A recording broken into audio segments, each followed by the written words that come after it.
going on? Hope everyone is doing well. In today's video, I am going to give you 5 of my top tips for returning to the office. Whether you are returning full-time to the office, staying full-time at home, or moving to more of a hybrid work environment. If any of these tips are helpful for you, let me know by hitting that like button down below. But without further ado, let's get started. Tip number 1. Mobile note-taking. Going back to the office will bring back the essence of meeting rooms. Multiple people in a single room brainstorming on a single topic. This is meant to spark something that only happens when we have face-to-face conversations. It is much harder to continue the momentum when working from home. But if we can capture the in-person meeting with a mobile whiteboard or use a capture software to take that whiteboard and turn it into a digital page that can be shared with the participants from the meeting. This can continue the critical thoughts that were expressed in the meeting, and the resolutions will start to flow. There is also cloud-based mind mapping tools to accept suggestions and broadcast them onto a board that is displayed like a conversation. These allow you to capture ideas or resolutions in more of an open conversation without anyone interrupting or who is already speaking. And all of the suggestions can then be mapped into more of a flowchart for better use in the future. Tip number 2, productivity tracker. Staying productive is one of the hardest things while working from home. Having so many distractions all around you, just begging for your attention. From phones to tablets, group messages, emails, kids, significant others. The best remedy for this is a productivity app or a device. Something that you can set a timer, say 45 minutes, turn on, and now you know for the next 45 minutes you are focused on getting that job done. When the time goes off, take a mental break. Once done, come back and set it again for the next allotted time. You can also run a time tracking app on your computer to track when you are working and when you are sidetracked with something else. This will give you hints on what is distracting you and allows you to use parental control settings to block certain apps or pages that are distracting you. Number 3, keep the multiple setups. With moving back to the office, you may be inclined to dismantle the home office, sell the equipment, but I would not recommend to do this. Even if you are going back full-time to start, hybrid or work from home is here to stay. After a few weeks, feel free to ask your employer if you can start to work 1 or 2 days from home.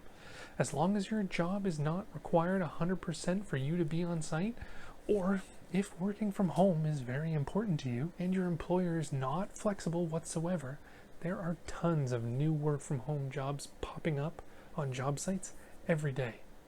Take a look to see what is available, or even set up a daily email to receive newly posted jobs that are work from home. But if you are staying in a hybrid model, do not feel like you need to go back to working from the kitchen table.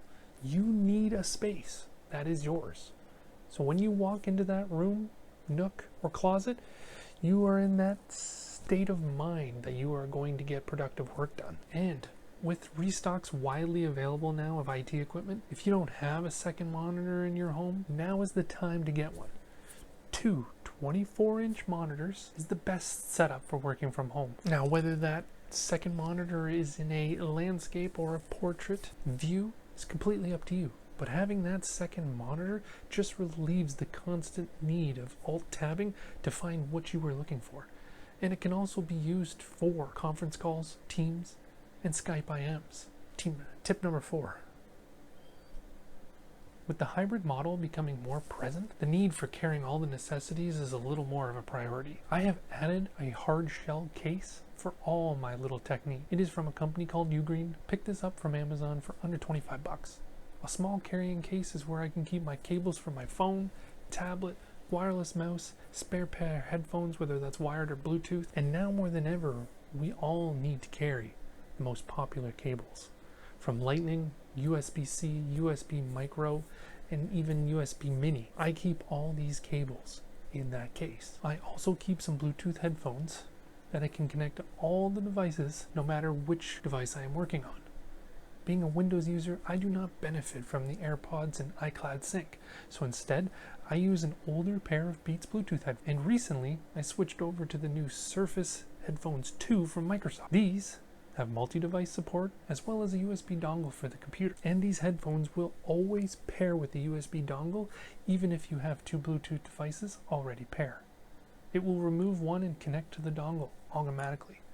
So far, they are very good and work well with Teams. Two more devices I keep in my case are a multi-card reader and a USB hub. The card reader is for me to be able to plug in any expansion card into my laptop, to be able to read or copy the contents, since my latest HP has decided to split with the SD card reader on the side. The expansion hub is for any time I need to plug in more than two devices into my laptop while working, copying from USB sticks or hard drive, causing you to need more than two slots. So an expansion hub helps with this and has saved my bacon a few times in the past. Tip number 5. Entertainment for the commute. With the return to the office comes the commute. If you are one that drives into work, then you are a little stuck in what you can do, that you need to pay attention to the road. If you take public transit, however, then this time is where you can plan whatever you like, whether it's checking social media, catching up on the latest news, playing a simple mobile game, or just watching a downloaded show or movie from one of your favorite streaming apps. For devices, if you're a driver, Apple's iPhone is great with CarPlay. It allows you to stream podcasts, listen to music, or even play your latest audiobook. Currently, I am still using the iPhone 11, and it works great for everything I throw at it. Yes, if I upgraded to the 13, I would get the improved camera, but I am just waiting for Apple to either shrink or eliminate that notch. Till then, my 11 is doing just fine. But for the public transit commuter, the iPad mini may be your go-to device, seeing as it is small enough to be able to be held with one hand and operate with the other, makes it a great commuting device. With the newly upgraded spec bump, this device can handle anything you throw at it, from games to apps to media. If you're taking notes or drawing with the pencil, it has set the bar for small tablets and what they should be able to do. So these were my 5 tips on how to prepare for the return to the office, either in a full-time format or more of a hybrid working model. If I missed anything or you have a good tip, please leave a comment down below. If you enjoyed the video, let me know by leaving a like down below or a comment. Have a great day, and I hope to see you in the next one.